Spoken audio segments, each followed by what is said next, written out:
Apollo 15? Well, of course, because they are both flying to the moon. My guess is that you had 2 moon landings. One moon landing filmed in a studio and back within 10 days, the exact time frame of the solar system. While the real capsules had a completely different time frame, unknown to the public, of course. Now, what would be the real distance of Crater Hadley C? Let's say that our crater is 20,000 kilometers. It's about 32 blocks until you reach Crater Hadley C. The space shuttle is flying 17,500 miles per hour. That is about 25,000 kilometers. A trip to Mars takes you 26 hours. But what is the official travel time? Let's have some solar system BS. When you want to go to Mars, you basically accelerate along the same path of Earth going around the Sun, and you time it such that your acceleration gives you an elliptical orbit around the Sun, where the tip of the ellipse intersects with Mars. So Mars is going around, and you just time it to coincide with the tip of your ellipse being Mars, and that turns out to be about a 6-month journey. There's only about a 6-month period every 2 years when Earth and Mars are aligned such that you can do the transfer. Turns out to be about a 6-month journey. Okay, Houston, we've had a problem here. This is Houston. Say again, please. Houston, we've had a problem. Now, if the real trip is 26 hours, then you have to green screen 6 months to make it work. This is Major Tom to ground control. I've left forevermore, and I'm floating in a most peculiar way. And I'm floating in a most peculiar way. And the stars look very different today. This is Major Tom to ground control. I've left forever. There's really no sense of direction other than maybe the writing on the walls and the lights that we have, which makes it really neat. When you're working, you can get in all different kinds of spots and it all seems to work fine.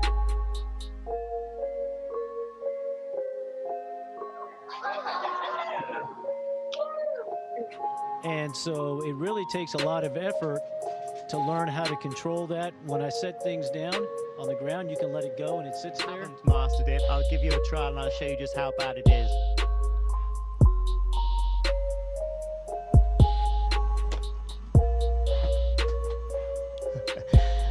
Practice makes perfect. By now, you only need 2 brain cells to see the glitches and the fraud. But that is part of the game. At the same time, you have these debunkers that would sell their own mother for a lousy buck, who are telling you this is all completely normal. You must be very stupid if you think this is a fraud. This is how they are programming you. So now you will believe everything they are showing on the television. And if you ask questions, they will make a fool out of you. So I think that people are brainwashed enough to believe 6 months of green screen. So you have 3 possibilities. 1. Before you launch the rocket to Mars, get the astronauts out. In a studio, you create 6 months of green screen. 26 hours before arrival, put the astronauts in a rocket and send them to Mars. Make a landing on Mars with live recordings. Difficulty: collaborators of this fraud might go to the press. 2. Launch the rocket with the astronauts inside. Fly around the bigger Earth for 6 months. Make a landing on Mars. Difficulty: stargazers might see the rocket. How are you going to green screen the windows?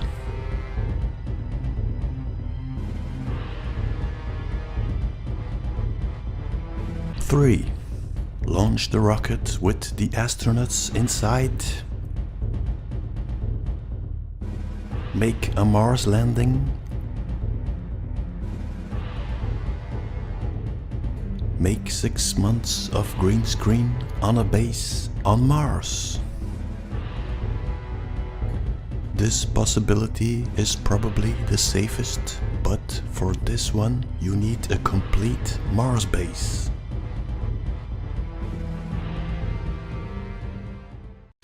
If you want to fly from our crater to crater Hadley C in a short period of time, you have to get in the thermosphere. But for that you need a launch pad. All the construction material you need will have to be dropped by parachute, including personnel. And once you get there, there's no way to come back.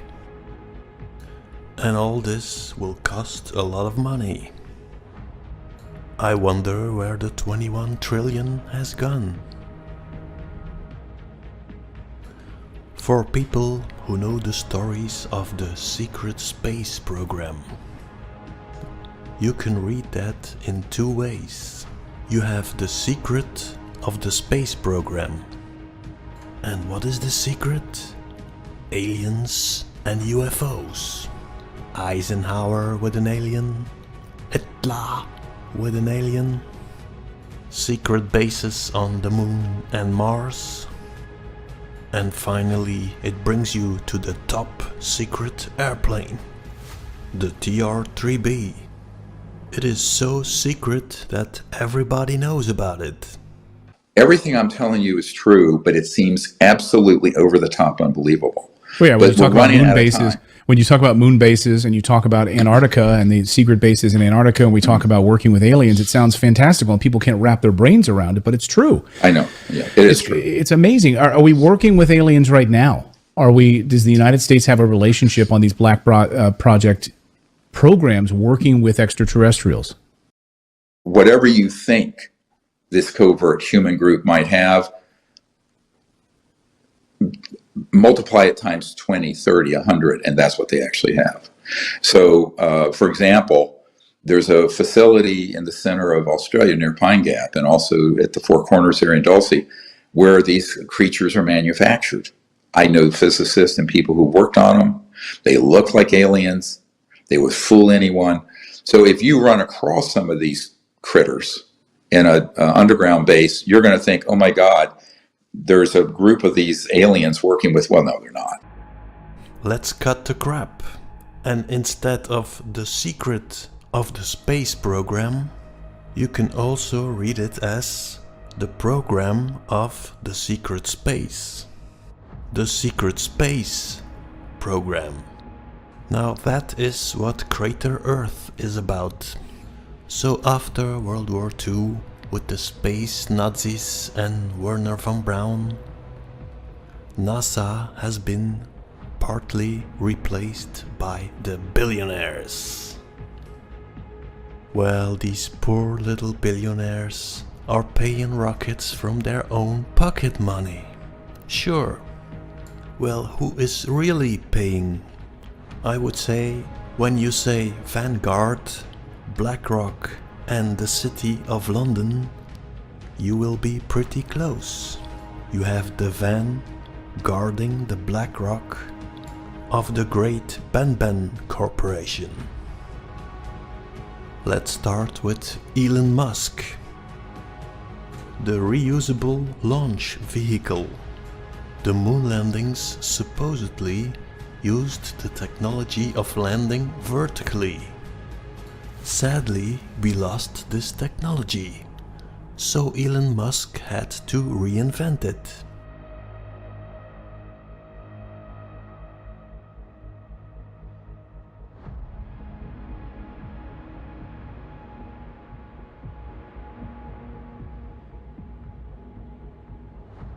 However, the greatest engineering challenge by far is building a rocket capable of performing the maneuvers that are necessary for controlled descent and landing. After stage separation occurs, the rocket booster reorients itself and performs a boost back burn to achieve the proper trajectory towards Earth. We can see those chops that this is absolutely insane. On the first ever attempt, we have successfully taught the super. Now what is Elon Musk really doing here?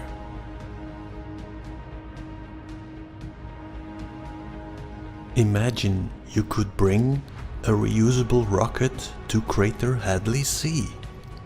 Then you could use it to go back home. Let's take a look at the second one. Jeff Bezos. Now Jeff Bezos is probably as much cowboy as my grandmother. What is Jeff Bezos doing?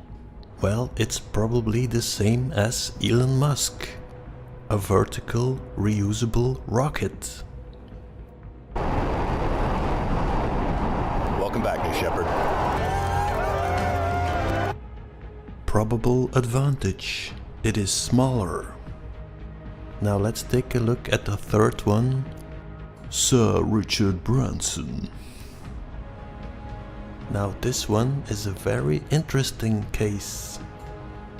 The mothership is bringing you to a certain altitude, and from there you can put your boosters on and get into the thermosphere. The advantage is that you don't need a launch pad. The only thing you need is a long airstrip. And you have to bring the mothership to crater Hadley C. When you start thinking crater, it all makes sense what these billionaires are doing.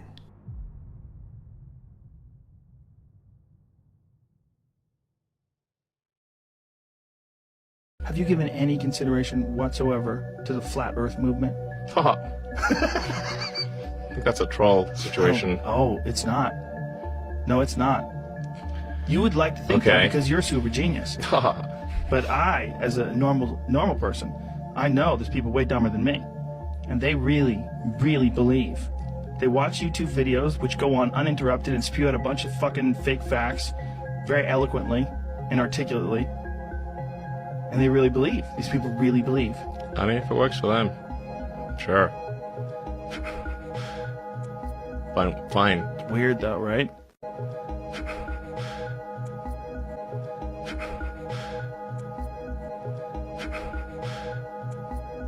Fine.